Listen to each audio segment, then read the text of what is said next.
Do you know the marshmallow test that they do on kids?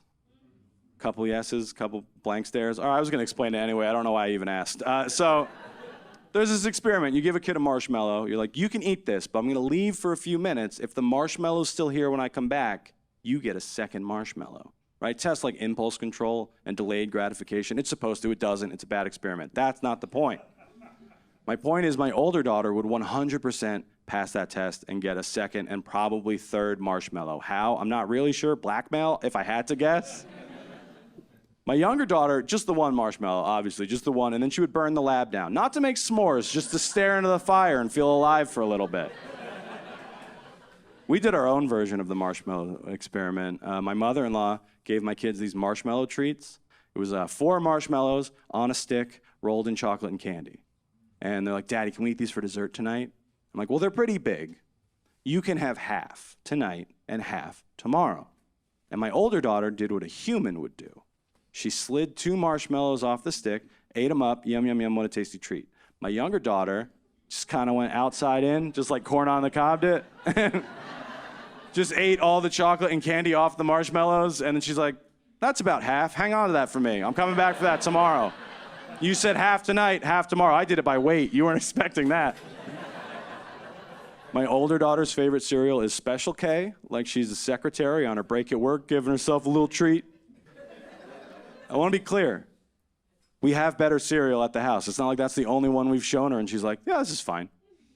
My younger daughter's favorite cereal is Lucky Charms, a classic, right? And I noticed, because we keep those cereals next to each other on top of the fridge, if you're ever at my house wondering where the cereal is, the nutrition labels were turned out, and I went to get my kids breakfast the one morning, and that's when I noticed that Special K and Lucky Charms are almost nutritionally identical. There's no reason to eat Special K. Just get the Lucky Charms. Treat yourself. You deserve it.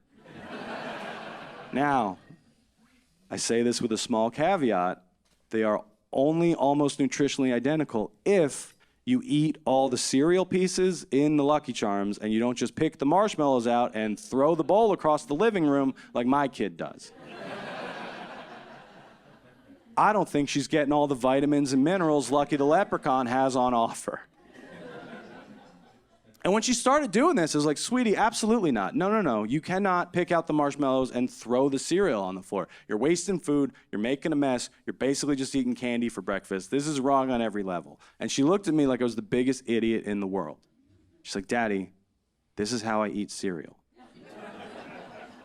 It's how I've always eaten cereal. I'm like, what are you talking about?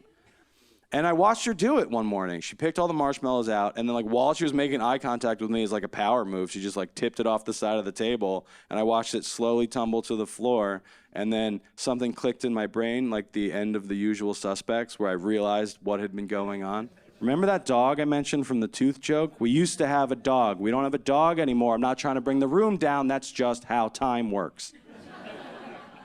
So my daughter, she would ask for a bowl of Lucky Charms. I'd give it to her. She'd walk in the living room. She'd pick the marshmallows out, yeet the bowl across the room. Then the dog would come in, eat all the cereal off the floor, right? Hide all the evidence. She'd walk back in the kitchen with the bowl, be like, can I have some more Lucky Charms? I'm like, yeah, of course. I have no reason to be suspicious of this arrangement. Have all the Lucky Charms you want, baby girl. Taste the rainbow. I think that might be Skittles, but whatever. You get the point. Enjoy your snack.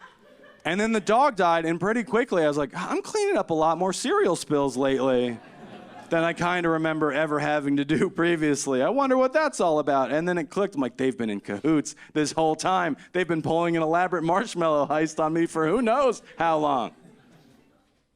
Look, I know it's a weird thing to bring up the fact that my dog died in the middle of a comedy show. It's not that weird if you're familiar with some of my other work. But look, my dog... Elvis Costello Tickle lived to be 16. He had a good run. He was a good boy the whole time. And he died doing what he loved, eating garbage off the floor that he wasn't supposed to have.